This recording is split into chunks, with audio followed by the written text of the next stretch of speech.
Hey, RhinoCats, happy Tuesday. It's Miss Mary Louise. Today we're going to be talking about operations, meaning our mathematical operations, addition, subtraction, multiplication, and division, specifically focusing on multiplication today.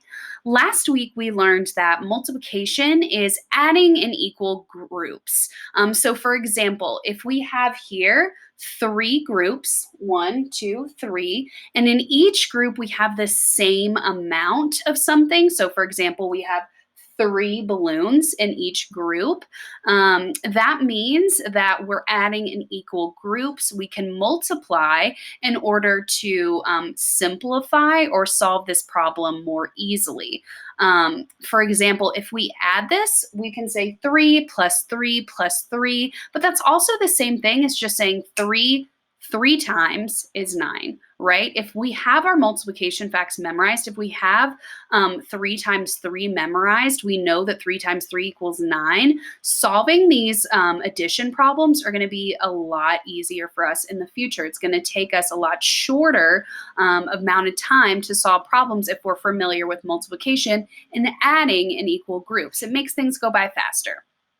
So today our assignment is to write multiplication sentences for equal groups.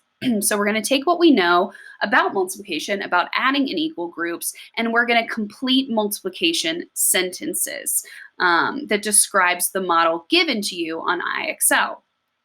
So for example, you may be asked to complete the multiplication sentence that describes the model. So add in the missing number basically from this multiplication problem to complete this problem. So if we take a look at this first problem, we see here 2 groups. These groups are represented by these bigger circles. So we see 2 groups with 2 yellow circles in them each. So 2 equal groups, right? They have the same amount of objects in each group. So 2 groups with 2 objects each, and that's going to give us 4 circles total, right? 2 plus 2 is 4, or 2 times 2, 2 twice, will also give us 4. So we complete this multiplication sentence with 2 because not only do we have 2 groups, but we also have 2 items or objects in each group. That's going to give us 4 total.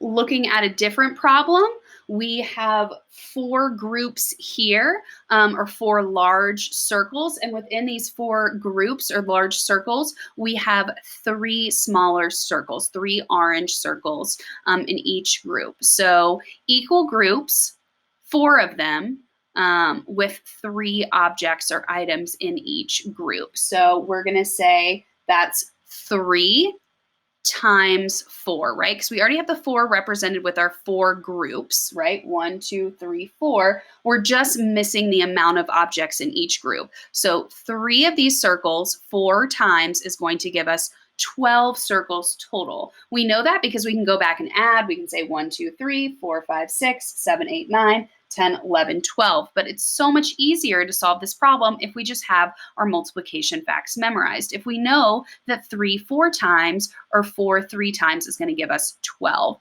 So this is just a stepping stone, guys.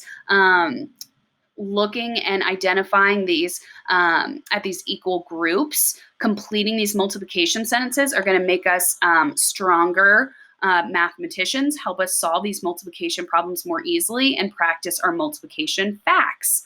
And ultimately, the more we practice multiplication, the better we'll become at it, the easier it will be, and the faster we can solve these bigger problems. All right, guys, good luck with your IXL work. You have multiplication assignments in IXL in the description box below, so go check that out, and I will be in touch.